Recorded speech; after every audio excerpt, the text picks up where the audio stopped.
Hello जय हिंद दोस्तों, पेश हैं आपके लिए लेकर एक नई वीडियो। आशा करते हैं कि ये वीडियो जो आपके लिए आने वाले Himachal Pradesh staff selection commission, Himachal Pradesh public service commission और हिमाचल प्रदेश में आयोजित होने वाली किसी भी परीक्षा के लिए उपयोगी साबित होगी। तो विलंब ना करते हुए चलते हैं वीडियो की तरफ। हमारा जो पहला प्रश्न है वो है, खजुराहो मंदिर किसने बनाए थे? तो खजुराहो के जो मंदिर बनाए थे वो चंदेलों ने बनाए थे और यशोवर्मन ने खजुराहो के जो विष्णु मंदिर बनाए थे। हमारा जो अगला प्रश्न है, किसके दर्शन शास्त्र को अद्वैत कहते हैं, यानी कि किसकी फिलॉसफी को जो है वो अद्वैत कहा जाता है? तो ये कहा जाता है शंकराचार्य की फिलॉसफी को अद्वैत कहा जाता है। वहीं रामानुजाचार्य जो हैं उनकी फिलॉसफी को जो है वो विशिष्ट अद्वैत कहा जाता है। हमारा जो अगला प्रश्न है, लोधी वंश की स्थापना किसने की थी? तो लोधी वंश की जो स्थापना की थी वो की थी बहलोल लोधी ने। ये जो है वो लोधी वंश की स्थापना करके 1451 से लेकर 1489 तक लोधी वंश का ये शासक रहा और सत्ता में आते ही इसने जो है वो गाजी की उपाधि धारण की थी और बहलोली नाम से एक सिक्का भी चलाया था और ये अपने सरदारों को जो है वो मसनद ए अली कहकर पुकारता था। वही हमारा जो इसके बाद शासक बना था वो बना था सिकंदर लोधी। सिकंदर लोधी बहलोल लोधी के बाद शासक बना था और ये बना था 1489 से 1570 तक।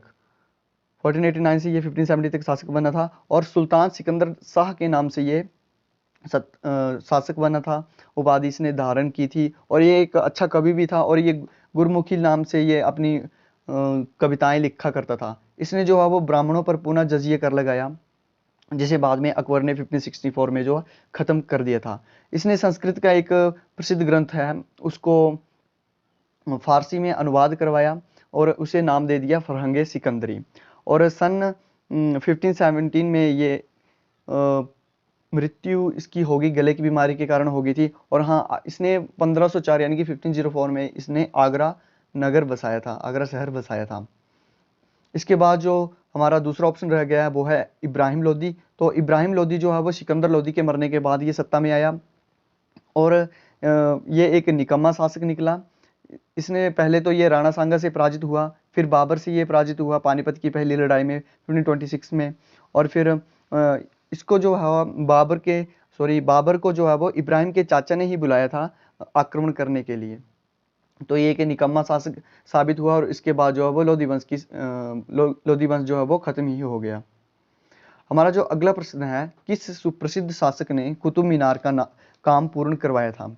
तो कुतुब मीनार क्या है? तो कुतुब मीनार जो है वो 234 फुट ऊंची एक मीनार है जिसका अरब में जो इस्तेमाल है वो अजान के लिए किया जाता था। इसे कुबुत उल इस्लाम भी कहा जाता है और इसको जो बना रहा था कुतुबुद्दीन ऐबक। और जो इसका काम इस पूर्ण करवाया है वो करवाया है इल्तुतमिश ने। इल्तुतमिश ने इसका काम पूर्ण करवाया है और इल्तुतमिश ने जो है इक्ता प्रथा भी लागू की थी। कुतुबुद्दीन ऐबक जो था वो एक तुर्क शासक था और इसने अजमेर में 2.5 दिन का झोपड़ा भी बनाया है। वहीं अलाउद्दीन खिलजी जो है 1296 में शासक बना। इसने घोड़ों को दागने की प्रथा आरंभ की थी। अमीर खुसरो जो थे इसके दरबारी कवि थे। तो हमारा अगला जो प्रश्न है वो है कि 2.5 दिन का झोंपड़ा किसने बनाया है? तो अभी अभी हमने डिस्कस किया कि 2.5 दिन का झोंपड़ा जो बनाया इसमें प्रश्न है कि 2.5 दिन का झोंपड़ा क्या है? तो 2.5 दिन का झोंपड़ा जो है अजमेर में कुतुबुद्दीन ऐबक द्वारा निर्मित एक मस्जिद है। तो इसका सही उत्तर ऑप्शन सी है। हमारा जो अगला प्रश्न है, इनमें से किस सिख ने गुरुमुखी लिपि का आविष्कार किया था? तो इसका जो सही उत्तर है वो है ऑप्शन ए, यानी कि गुरु अंगद ने गुरुमुखी लिपि का जो है वो आविष्कार किया था। वही हमारा जो अगला ऑप्शन है ऑप्शन बी, गुरु अमरदास। तो गुरु अमरदास ने जो है वो धर्म प्रसार की वाई गद्दियों की स्थापना की थी। वही ऑप्शन सी जो है वो गुरु रामदास है और इन्होंने जो 1577 में अमृतसर की स्थापना की थी। हमारा अगला प्रश्न है, कबीर किसके शिष्य थे? तो कबीर जो शिष्य थे वो थे रामानंद के शिष्य थे और वहीं रामानंद जो शिष्य थे वो रामानुजाचार्य के शिष्य थे। हमारा जो अगला प्रश्न है वो है कि भक्ति आंदोलन का प्रारंभ किसने किया?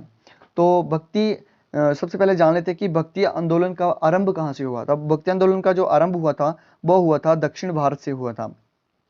दक्षिण भारत से इसका आरंभ हुआ था और भक्ति आंदोलन के प्रसार का श्रेय जो है वो 12 अलवार और 63 नयनार संतों को दिया जाता है। अलवार जो थे वो वैष्णव धर्म से जुड़े थे और नयनार जो थे वो शिव धर्म से जुड़े थे और इन्हें ही इसके प्रसार का श्रेय दिया जाता है।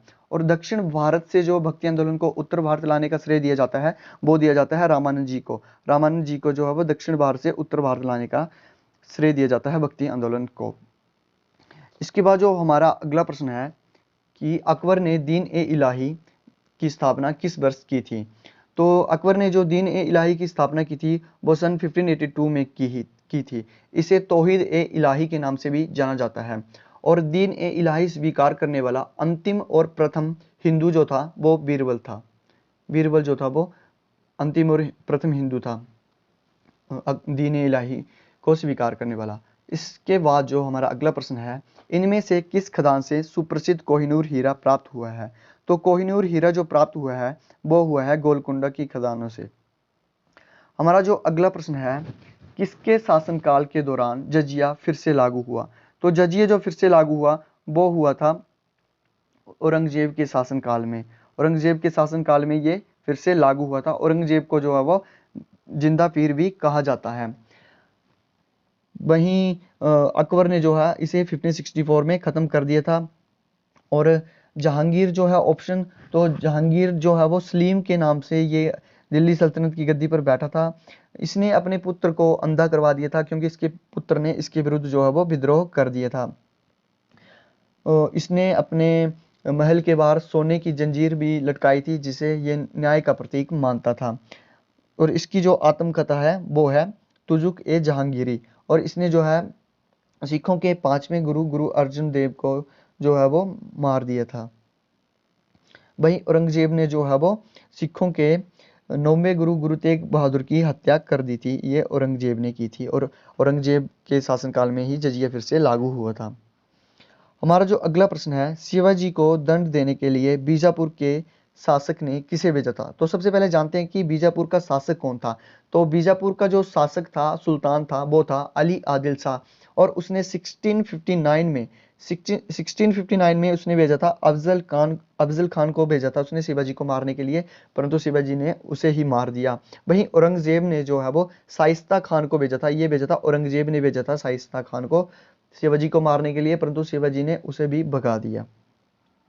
हमारा अगला प्रश्न है, किसने सुप्रसिद्ध बीजापुर का गोल गुंबद बनवाया था। तो ये बनवाया था मोहम्मद आदिल शाह ने बनवाया था। अतः इसका ऑप्शन जो है वो बी सही है, मोहम्मद आदिल शाह ने इसे बनाया था। हमारा जो अगला प्रश्न है, किसके आधिपत्य के अंतर्गत ब्रिटिश सैन्य के साथ युद्ध में टीपू सुल्तान की मृत्यु हुई थी। तो टीपू सुल्तान की जो मृत्यु हुई थी वो एंग्लो मैसूर युद्ध का चौथा युद्ध था और ये हुई थी 1799 में हुई थी। और उसमें जो गवर्नर थे वो लॉर्ड वेलेस्ली थे। वहीं जो तीसरा एंग्लो मैसूर युद्ध हुआ था उसमें टीपू सुल्तान हार गया था और श्रीरंगपट्टनम की संधि जो है उसको करनी पड़ी थी। और लॉर्ड हेस्टिंग्स के काल में जो हुआ था वो मैंगलोर की संधि हुई थी और इसमें हैदर अली जो था वो हार गया था। एंग्लो मैसूर युद्ध जो है वो 4 युद्ध हुए हैं वो। और पहला जो युद्ध हुआ था वो हुआ था 1767 से लेकर 69 तक। और वहीं दूसरा जो हुआ था 1718 से 84 तक हुआ था। और तीसरा जो हुआ था 1790 से 92 तक हुआ था। और फोर्थ जो था 1799, इसमें जो था वो टीपू सुल्तान की मृत्यु हुई थी। हमारा जो अगला प्रश्न है, स्थायी बंदोबस्त किसका लक्षण था। तो सबसे पहले स्थायी बंदोबस्त क्या था। तो ये एक ऐसा बंदोबस्त था, बंदोबस्त की व्यवस्था थी जिसमें जमींदारों को जो है भूमि का मालिक बना दिया गया था, वो था स्थायी बंदोबस्त। और ये हुआ था सन 1793 में ये हुआ था। और इसकी जो ये किसके लिए था, ये जमींदारी व्यवस्था के लिए था। वहीं रेतबाड़ी जो व्यवस्था जो थी वो थी, उसके जो जन्मदाता थे वो थे थॉमस मुनरो और कैप्टन रीड। और इसके द्वारा जो है वो सरकार किसानों से जो है नगद का 50% जो थी वो कर लेती थी। वहीं जो महालवाड़ी व्यवस्था है उसके अंतर्गत जो है वो निश्चित समय के लिए भू राजस्व जो था वो निर्धारित किया गया था। हमारा जो अगला प्रश्न है, आर्य समाज की स्थापना की आलोचना आर्य समाज ने किसकी आलोचना की थी। तो आर्य समाज ने जो है वो बाल विवाह, सती प्रथा इत्यादि की जो है वो आलोचना की थी। इसलिए इसका जो ऑप्शन ए सही है कि उन्होंने की थी बाल विवाह की आलोचना। आर्य समाज की जो स्थापना की थी वो की थी स्वामी दयानंद सरस्वती ने 1875 में। ये इन्होंने बंबई में करी थी। और इन्होंने जो इनका जो आर्य समाज का जो नारा था वो था वेदों की ओर लौटो।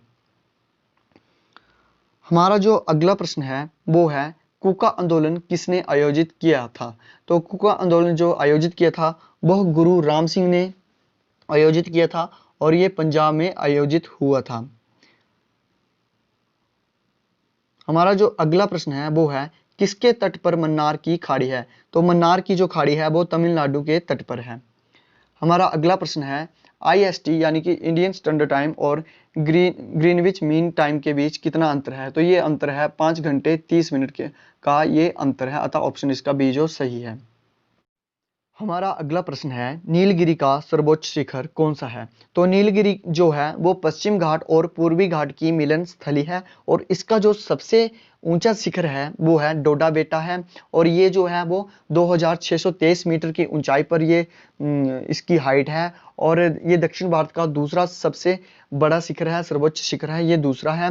वहीं गुरु शिखर जो है वो अरावली पर्वत श्रेणी का सर्वोच्च शिखर है और अनाईमुड़ी जो है वो दक्षिण भारत का सर्वोच्च शिखर है। इसकी ऊंचाई जो है 2695 मीटर है और इसके दक्षिण में जो है वो इलायची की पहाड़ियां हैं और ये केरल में है।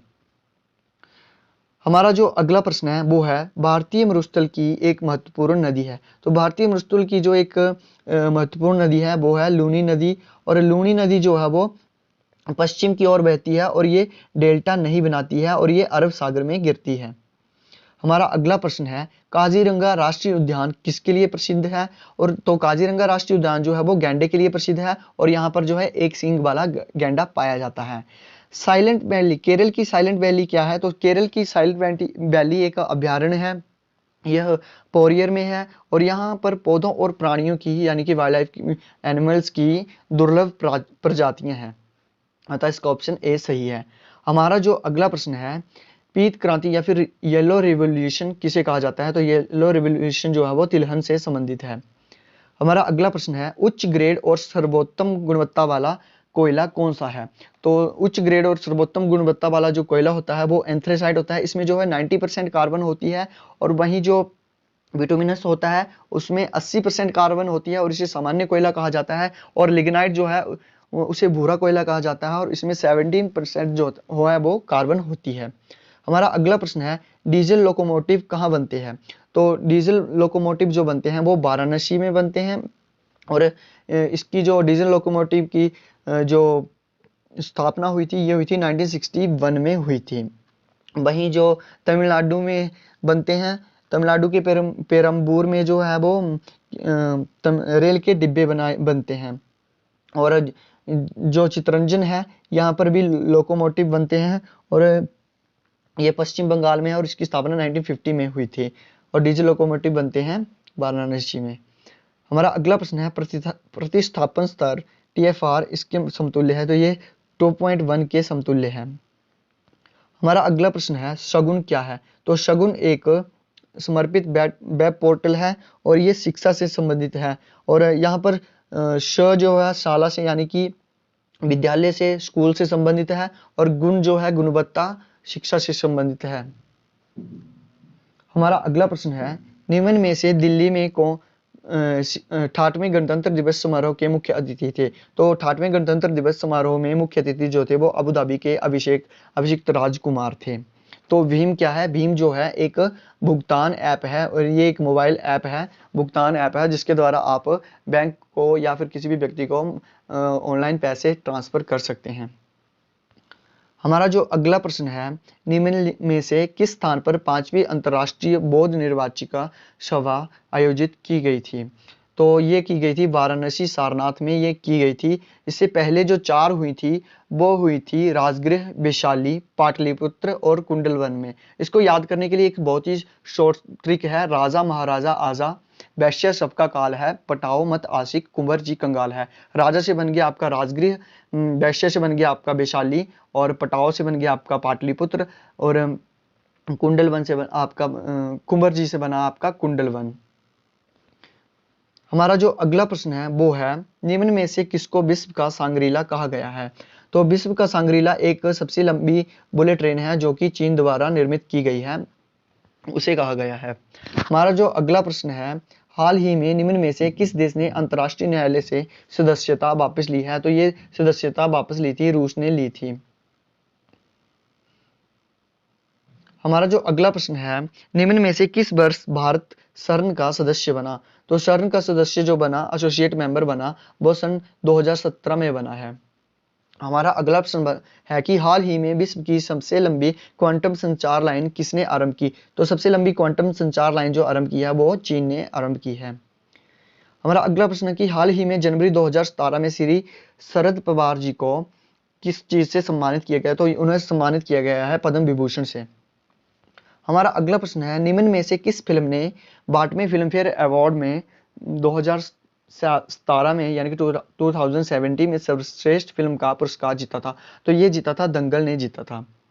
हमारा अगला जो प्रश्न है वो है किसने शरीर विज्ञान यानी कि मेडिसिन के क्षेत्र में नोबेल पुरस्कार 2016 जीता था? तो ये जीता था योशिनरी ओशुमी ने जीता था। हमारा अगला प्रश्न है किसने मिस वर्ल्ड 2016 का खिताब जीता था? तो ये जीता था आयरिस मिथलेनियर ने जीता था। हमारा अगला प्रश्न है T20 महिला विश्व कप 2016 किसने जीता था? तो ये जीता था वेस्ट इंडीज ने जीता था। हमारा जो अगला प्रश्न है सिक्स मशीन पुस्तक किसने लिखी है? तो सिक्स मशीन पुस्तक जो लिखी है वो लिखी है क्रिस गेल ने, और इन्हें सिक्स मशीन भी कहा जाता है। हमारा जो अगला प्रश्न है वो है निम्न में से कौन आरबीआई का गवर्नर है? तो आरबीआई के गवर्नर जो है वो उर्जित पटेल जी रह चुके हैं। हमारा अगला प्रश्न है दलीप सिंह राणा हिमाचल प्रदेश के किस जिले से संबंधित है? तो ये संबंधित है सिरमौर जिले से, ये संबंधित है। हमारा अगला प्रश्न है इस वर्ष हिमाचल प्रदेश में विश्वविद्यालय की स्थापना की गई थी? तो ये की गई थी 1970 में की गई थी, 1970 में की गई थी। हमारा अगला जो प्रश्न है जनगणना 2011 के अनुसार हिमाचल प्रदेश की साक्षरता दर कितनी है? तो हिमाचल प्रदेश की जो साक्षरता दर है वो 82.8% है। हमारा अगला प्रश्न है हिमाचल प्रदेश से कितने राज्यों की सीमा जुड़ी हुई है? तो हिमाचल प्रदेश से जो है वो 4 राज्यों की सीमा जो है वो जुड़ी हुई है। हमारा अगला प्रश्न है निम्न में से कौन से हिमाचल प्रदेश की जिला की सीमा सर्वाधिक जिलों से जुड़ी हुई है? तो ये जुड़ी हुई है मंडी जिला से, मंडी जिला की सर्वाधिक जिलों से जुड़ी हुई है। निम्न में से कौन सर्वाधिक बार हिमाचल प्रदेश के मुख्यमंत्री रह चुके हैं? तो हिमाचल प्रदेश के मुख्यमंत्री वीरभद्र सिंह जी रह चुके हैं। हमारा अगला प्रश्न है शिशु मेला मनाया जाता है किसके द्वारा मनाया जाता है? तो ये मनाया जाता है बौद्ध द्वारा मनाया जाता है। हमारा अगला प्रश्न है शान और शाबू लोक नृत्य किसे समर्पित हैं? तो शान और शाबू लोक नृत्य जो है वो भगवान बुद्ध को समर्पित हैं। हमारा अगला प्रश्न है निम्न में से हिमाचल प्रदेश का कौन सा जिला सौर नगर बनने के लिए प्रस्तावित है? तो ये ए और बी दोनों यानी कि हमीरपुर और शिमला जो है दोनों सौर नगर बनने के लिए प्रस्तावित हैं। सॉरी, एक प्रश्न रह गया हमारा निम्न में से कौन हिमाचल प्रदेश के जिले में बिल कालेश्वर मंदिर है? तो बिल कालेश्वर मंदिर जो है वो हमीरपुर जिले में स्थित है। तो दोस्तों ये हमारे पार्ट 1 वीडियो थी। ये वीडियो आपको कैसी लगी कमेंट द्वारा जरूर बताएं। अगर आपको पार्ट 2 चाहिए तो वीडियो को लाइक करें, चैनल को सब्सक्राइब करें और हमें कमेंट द्वारा जरूर बताएं कि आपको इस क्वेश्चन की पार्ट 2 वीडियो चाहिए। वीडियो को अंत तक देखने के लिए आपका बहुत बहुत धन्यवाद। जय हिंद, जय भारत।